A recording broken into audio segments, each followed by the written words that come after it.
Bonjour et bienvenue dans le podcast Moments Zen sur le chemin de la naissance. Je suis Geneviève Talbot, maman de 4 enfants et spécialisée en périnatalité depuis plus de 20 ans. Dans ce podcast, tu trouveras bien sûr des informations sur la grossesse et l'accouchement, mais aussi des enseignements de pleine conscience qui vont transformer ta vie et t'aider à développer sans cesse une meilleure version de toi-même à travers la maternité. Laisse-moi t'accompagner sur le chemin de la naissance, sur le chemin de la co-naissance. Alors, bienvenue dans le 3e épisode qui se nomme « Manuel d'instruction pour la grossesse et l'accouchement ». Dans le dernier épisode, on a vu ce qu'était le chemin de la co-naissance. Et avec cet épisode-là, ça commence déjà l'espèce d'enseignement, si je peux dire ça comme ça, d'apprendre à se connaître, d'écouter son intuition, d'écouter ses petites voix à l'intérieur de soi. Évidemment, tu auras probablement compris que le manuel d'instruction comme tel, c'est un petit peu une boutade, OK? Parce que il n'y en a pas un manuel d'instruction. Il y a autant de manuels d'instruction qu'il y a de parents sur la Terre. Et moi, ce que je vise à te faire découvrir, c'est quoi ton manuel d'instruction? Puis je suis sûre qu'en ce moment, tu vas me dire, bien, je ne sais pas, là. Puis là, des fois, l'anxiété nous pogne un peu, si je peux dire ça comme ça. On se dit, ben là, je sais pas, moi, je n'ai pas d'enfant, puis je sais pas quoi faire, puis je connais pas ça, puis j'en ai pas dans mon entourage, puis là, on se met à être dans nos peurs. Ça se peut, c'est bien correct. Puis peut-être que tu as des idées aussi préconçues ou des idées déjà faites de comment tu aimerais être comme parent et tout ça, super. Mais l'idée, c'est de construire notre manuel d'instruction avec le moment présent qui se présente à chaque instant, dans le fond. Mais je t'explique ça un petit peu plus tard. Je veux juste avant te faire une analogie. J'aime bien des histoires et je veux te faire une analogie sur quand tu fais par exemple un achat. Tu prévois faire un achat. Par exemple, tu veux t'acheter une nouvelle voiture, un nouveau téléphone. Moi, j'appelle ça une nouvelle bébelle, quelque chose que tu as besoin pour la maison, peu importe, pour le travail, n'importe quoi. Qu'est-ce qu'on fait? Qu'est-ce qu'on fait quand on veut faire un nouvel achat? On va voir sur Internet, on compare les modèles, on compare les prix, on compare les délais de livraison. Tu sais, on regarde, on lit pour savoir exactement le modèle qui nous convient à nous, qu'est-ce qu'on a besoin et tout ça. Donc, je dirais qu'avec Internet, c'est comme on a de l'information. Si on en veut, on en a. Mais parfois, on s'entend-tu pour se dire que de l'information, des fois, on en a trop. Puis on ne sait pas quoi faire avec. Puis des fois, ça nous aide, ça nous bloque, ça nous met des bâtons dans les roues pour choisir ce qu'on veut vraiment. Parce que là, on ne le sait plus, là, il y a trop d'informations. Qu'est-ce qu'on fait? Dans ce temps-là, en tout cas, moi, qu'est-ce que je fais dans ce temps-là? Souvent, c'est que là, on prend un recul, on prend un moment d'arrêt, puis on attend, puis c'est souvent le choix se place de soi-même. On laisse aller certaines informations, puis on prend ce qui nous convient.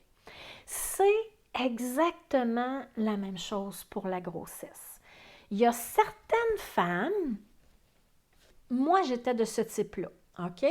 Moi, la première fois que je suis devenue enceinte, là, je me suis mis à lire toutes sortes d'affaires. Dans le temps, Internet, en 97, il y en avait, mais tu sais, j'étais plus du genre à acheter des livres, puis lire là-dessus, toutes sortes d'histoires d'accouchement, lire sur le développement du fœtus, etc. Donc, moi, je t'encourage à faire ça, à lire, à prendre des informations, à écouter, à entendre l'expérience des autres. Mais l'expérience des autres, c'est exactement comme la mienne. C'est-à-dire qu'elle vaut l'expérience qui nous est racontée. Mes expériences de grossesse, d'accouchement, mes expériences de parents ont la même valeur exactement que n'importe quelle expérience de d'autres parents qui sont complètement différentes. Il n'y a pas une expérience qui est bonne, puis il n'y a pas une expérience qui est mauvaise. Ce ne sont que des expériences. Et ce que je t'invite à faire La première chose importante que je veux te partager, c'est vraiment d'écouter à l'intérieur de toi ce qui fait oui. OK? Je t'explique. Ce qui fait oui, c'est compliqué puis ça ne l'est pas. Tu l'as expérimenté déjà, c'est sûr. Tu sais, là, quand, je sais pas, moi, tu as un choix à faire, ça peut être, comme je disais, une voiture, une formation, n'importe quoi. Le choix d'écouter ce podcast-là, il y a quelque chose qui a fait oui en dedans de toi pour dire, moi, j'écoute, moi, je continue d'écouter cette capsule-là. OK? Le oui à l'intérieur de soi, c'est pas un oui qui vient de la tête. OK? C'est pas un oui fort. C'est comme oui, c'est ça que je cherche. Ça fait du sens à l'intérieur de moi. Oh oui, c'est la réponse que j'attendais. C'est le choix qui est bon pour moi. Tu sais, essaie de revoir dans tes expériences de vie qui n'ont aucun rapport avec la grossesse nécessairement, mais ça peut être dans le choix de ton conjoint, OK? Ça peut être aussi, ça peut être ça aussi. Qu'est-ce qui fait oui à l'intérieur de toi, qui s'accompagne d'une décontraction de ton corps, peut-être d'une chaleur, des fois une chair de poule. Moi, là, depuis quelques années, j'ai remarqué ces signes-là à l'intérieur de moi. Ça ne veut pas dire que tu les as, mais je te donne mon exemple, OK? Quand ça fait oui à l'intérieur de moi, il y a vraiment une décontraction. Les épaules baissent. J'ai une ouverture de la poitrine, tu sais, la cage thoracique, là.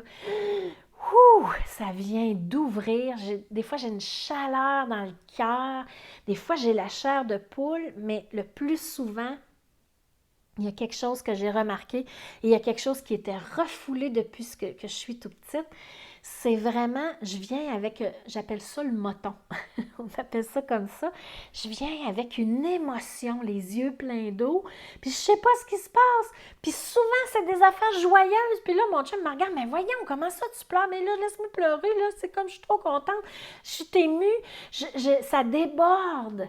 Moi, là, ça, c'est un signe qui ment pas, là. Depuis un certain temps, je remarque ça et quand ça passe, c'est un signe que je suis exactement à l'endroit où il faut que je sois. Je suis exactement dans le bon choix qu'il faut que je fasse aussi.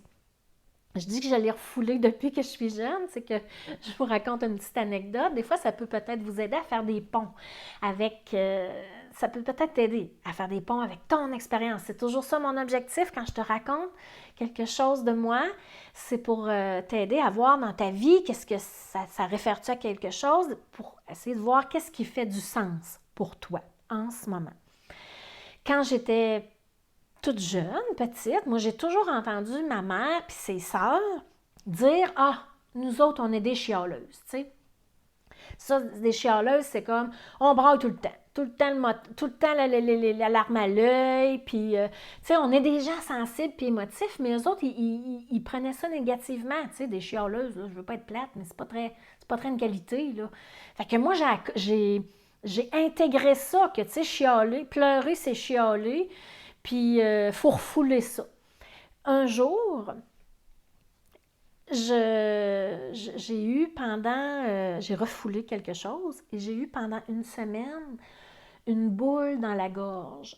La grosseur, comment je pourrais dire ça? D'une petite balle rebondissante, là. Je dirais la moitié d'une balle de ping-pong. C'est quand même assez gros. J'avais de la misère à avaler tellement que ça faisait mal, mais il n'y avait rien physiquement. Il y a une émotion qui est restée prise. Puis ça faisait tellement mal, là. Physiquement, c'était terrible. Ça a duré une semaine de temps.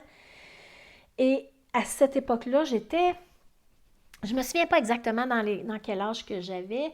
C'était avant d'avoir des enfants, je dirais autour de la vingtaine environ, là. Et je m'étais promis à ce moment-là que là, quand j'allais avoir envie de pleurer, j'allais le laisser sortir. Puis quand il serait sorti, je passerais à d'autres choses. Et ça m'a beaucoup aidée. Puis aujourd'hui, je me rends compte que c'est mon intuition qui passe par ça. Puis probablement que ma mère et ses sœurs, c'était la même chose. Mais au lieu d'accueillir ce bouillon-là, ce moton-là qui montait, elle le refoulait. Mais c'était comme ça, tout simplement. D'accord? Alors, recherche à l'intérieur de toi. Revis mentalement des expériences à rebours pour voir, tu sais, quand tu as fait des choix, qu'est-ce qui t'a poussé à faire ces choix-là? Quelles sensations t'as ressenti à l'intérieur de toi physiquement? Peut-être que tu vas me dire, j'en ai aucune idée, puis là, si je ne sais pas, qu'est-ce qui va arriver? Puis là, mon Dieu, ça ne monte pas l'intuition. Wow, wow, wow, wow, on se calme, il n'y a aucun problème. Si tu n'as absolument aucune idée de quelle façon se manifeste ton intuition, c'est correct aussi. T'es où t'es sur ton chemin. Si tu le sais déjà, c'est correct aussi. T'es où t'es sur ton chemin. Puis il va y avoir plein d'autres façons dont ton intuition va se présenter à toi que tu vas peut-être découvrir aussi. Mais le oui à l'intérieur de soi, moi j'enseigne ça en prénatal et j'enseigne ça en postnatal. Tu sais, quand les mamans y arrivent et qu'ils me disent ah là, j'ai plein de conseils. Ma belle-mère me dit que je devrais arrêter d'allaiter, je devrais pas donner de suce, je devrais pas dormir avec, je devrais pas le laisser pleurer, je devrais le laisser pleurer. Et tout est son contraire de conseils qu'on reçoit. Autant enceinte, mais en postnatal, je pense c'est encore pire. En postnatal, les conseils, c'est quelque chose parce que tout le monde a son idée sur comment régler une situation quelconque. Et rarement, très, très, très rarement, j'ai vu de la méchanceté dans ces conseils-là. Les gens sont de bonne foi, les gens veulent nous aider, les gens veulent nous protéger de la souffrance, de l'inquiétude, de l'inconfort. Et c'est à nous, chaque maman, chaque papa, chaque personne, c'est à chacun d'entre nous de regarder ce qui fait oui à l'intérieur de soi.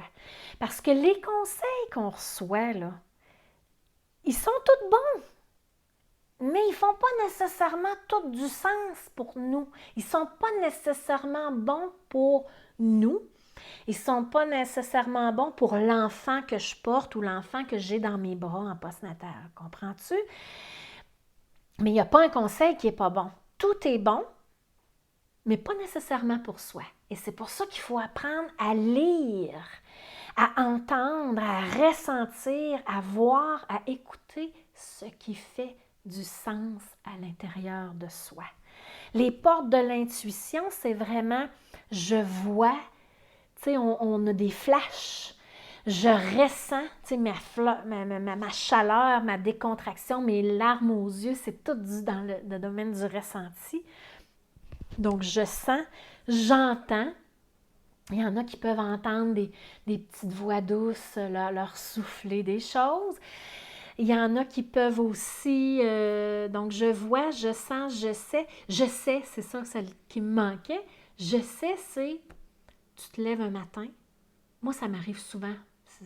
Je vous conte encore une anecdote, mais ça m'arrive souvent dans la douche. Je ne sais pas pourquoi. Moi, je me lève le matin, je prends ma douche, puis on dirait que j'ai comme l'esprit bien clair parce que je suis reposée, je ne suis pas fatiguée de ma journée. Et tu sais, on a comme une bulle dans notre douche. Puis là, quand j'ai des réponses que je demande ou je suis en train de faire un choix quelconque, de peu importe quoi, d'enlignement quelconque, souvent la réponse me vient dans la douche. Puis, je sors de la douche, puis je le sais ce qu'il faut faire, mais je ne sais pas pourquoi je le sais. Je le sais, puis je n'ai pas de mots pour l'expliquer, c'est exactement ça qu'il faut que je fasse. Ça, c'est une autre façon.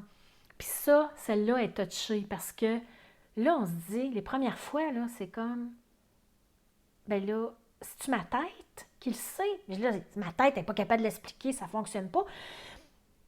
Il faut comme apprendre à faire confiance à ces messages-là. Puis ça, il n'y a rien d'autre, rien d'autre que l'expérience pour te faire comprendre que, OK, quand ça se passe, c'est le bon enlignement. Il y a juste l'expérience. Puis tu y vas, puis tu sais, c'est comme, au premier épisode, je te parlais, sois sceptique, mais aie l'esprit ouvert, c'est comme, OK, là, je ne suis pas certaine, donc je suis sceptique, c'est bien correct, mais je vais essayer de voir, tu sais, je vais avancer avec ce que je pense qui est la bonne affaire, puis je vais voir qu'est-ce qui va arriver. Puis là, quand on se rend compte que hey, c'était vraiment ça là, qu'il fallait que je fasse, on apprend à faire confiance à ces messages-là. à l'intérieur de soi, à ces oui-là qu'on entend ou qu'on ressent. Moi, le je sais est beaucoup accompagné de je ressens. Je le sais, je ne sais pas pourquoi que je le sais, mais en même temps, ça m'amène tellement une décontraction et un relâchement et peut-être des fois les larmes aux yeux, comme je dis, c'est souvent jumelé ensemble que avec le temps, on vient qu'on n'a plus de doute. Puis on l'écoute, ça, parce que des fois, on ne sait pas pourquoi, mais c'est le bon choix et c'est la bonne affaire. Donc, la grossesse, la parentalité, peut-être que tu as déjà des enfants en ce moment qui sont plus grands, puis tu vas te reconnaître là-dedans, c'est comme une quête. C'est comme je disais tout à l'heure, on veut être la meilleure version de nous-mêmes, on veut, tu sais, nos défauts, puis tout ça, là, ben, tu sais, on peut pas les mettre en dessous de la table parce qu'ils sont là, mais on va être capable de les accueillir, puis de dire, ben, en ce moment, voici l'expérience que je fais, et tout ça changera, parce qu'il y a quand même une vérité universelle qui est le changement, une expression que moi je me dis souvent, tout change, cela aussi changera, peu importe, mais on vient avec nos défauts, nos qualités, et on est la meilleure version de nous-mêmes à chaque instant. L'idée, c'est qu'on fait de son mieux. Un autre accord Toltec, hein, que je te mets la puce, pas la puce à l'oreille, mais l'eau à la bouche. Je t'invite à fouiller sur Internet là-dessus. C'est des manières de vivre davantage en paix, davantage en cohérence avec qui on est vraiment. On fait toujours de notre mieux à chaque instant. Et c'est ce qu'on vise. Et la meilleure version de nous-mêmes, on l'est à chaque instant. Puis cette version-là, elle évolue, elle meurt parfois pour renaître dans une nouvelle version. C'est pour ça, c'est le même chemin que je vous disais à l'épisode précédent, le chemin de la connaissance. On renaît dans une nouvelle version de soi. Donc, on cherche toujours à se renouveler. Même quand je suis en colère, même quand je suis triste, même quand je suis complètement désalignée, je suis à ce moment-là la meilleure version de moi-même. Et je suis parfaite dans cette imperfection-là. Dans le premier épisode, tu pourras l'écouter, peut-être c'est déjà fait. Tu es le parent parfait pour ton enfant. Même quand tu n'es pas parfaite, tu es parfaite. C'est-tu pas extraordinaire? C'est comme... je vais le dire comme ça me vient, l'expression, c'est au diable la perfection, parce que la perfection, elle est déjà là dans ma parfaite imperfection. Dans une émotion qui est trop débordante, dans la joie excessive, dans la colère excessive, dans la tristesse excessive, peu importe, je fais de mon mieux à chaque instant avec les outils que j'ai, avec le niveau de conscience, d'intelligence que j'ai en ce moment. Et sais-tu quoi? Je pense que ça, c'est le plus important. Tu ne peux pas te tromper. Tu ne peux pas te tromper.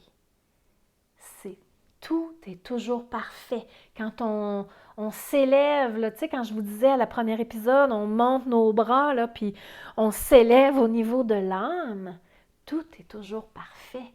C'est Nelson Mandela, je pense, qui disait, on ne peut pas échouer. Soit je gagne, soit j'apprends.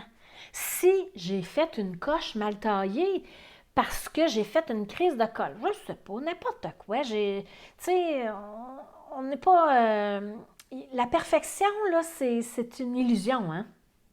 Donc, si j'ai l'impression que je me crée l'illusion que je n'ai pas fait ça comme il faut, parfois, je peux être vraiment en dehors de mon axe, en dehors de la direction vraiment réelle que je veux aller. Ben, je me réaligne. Mais sais-tu quoi?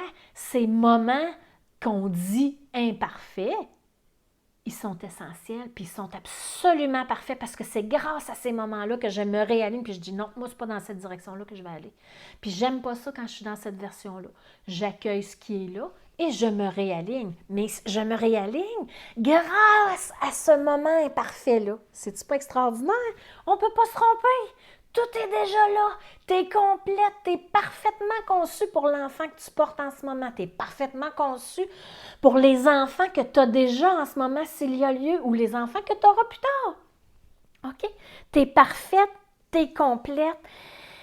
T'as tout ce qu'il faut pour devenir parent, puis t'as tout ce qu'il faut pour être le parent parfait pour cet enfant-là. C'est essentiel, et ça, là, c'est une conviction. J'en suis profondément convaincue. Et je t'invite à mettre ça dans la mijoteuse et à réfléchir là-dessus. Puis chaque événement qui t'amène à te désaligner de vers où tu veux aller. Tu sais, souvent, on se dit, je veux pas, tu sais, comment je dirais bien, on est en colère. Mettons, on pogne les nerfs après quelqu'un, on va dire comme ça. Puis là, on n'est pas content, là, parce que là, tu sais, on vise à vivre plus en paix, puis à s'exprimer de façon diplomate, puis à exprimer ses besoins, ses émotions, tu sais, toute la belle patente, comme on dit. Sauf que la vie, c'est pas ça. La vie, c'est que des fois, on pogne les nerfs aussi. OK? Et ce pognage de nerfs-là, ben c'est c'est une opportunité de croissance. C'est comme s'il faut leur dire merci. On leur dit merci à ces moments-là pour nous permettre de nous réaligner vers ce qu'on veut vraiment aller. Et sache qu'à chaque grossesse, c'est différent. Tu sais, si tu as déjà d'autres enfants, là, tu vas comprendre exactement ce que je te dis. Parce que, pourquoi? Ça revient au premier épisode. On est des êtres d'énergie. L'enfant que tu portes en ce moment, il n'a pas la même énergie que l'autre enfant ou les autres enfants que tu as portés. Il a sa propre énergie.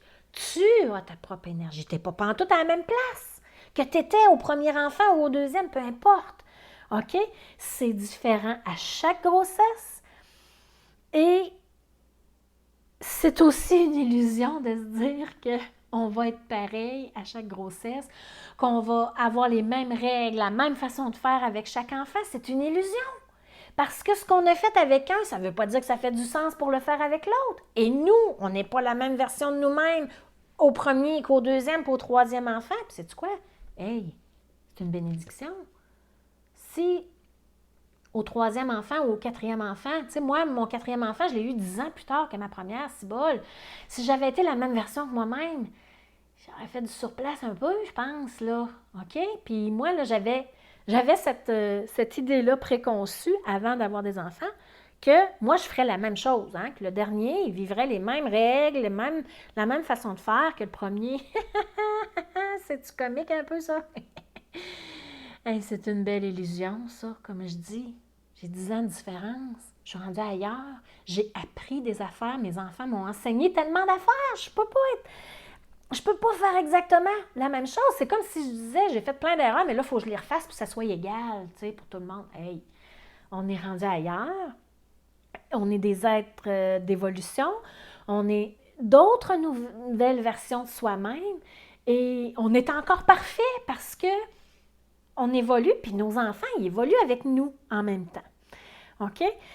Donc, pour faire une histoire, pour terminer cette histoire-là, tu ne peux pas te tromper. Ce qui doit être sera. OK? C'est full important. Ce qui doit être sera. Et ce qui doit être, tu ne le sais pas, on n'a pas notre niveau d'intelligence là, du cerveau humain, là.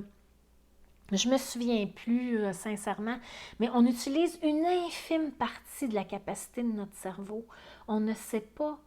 Des fois, on n'est pas capable d'imaginer c'est quoi qui va arriver parce que notre conscience n'est pas assez développée. Alors, il faut que je fasse confiance, que j'aie la foi en la vie, que la vie va mettre sur mon chemin les meilleurs événements.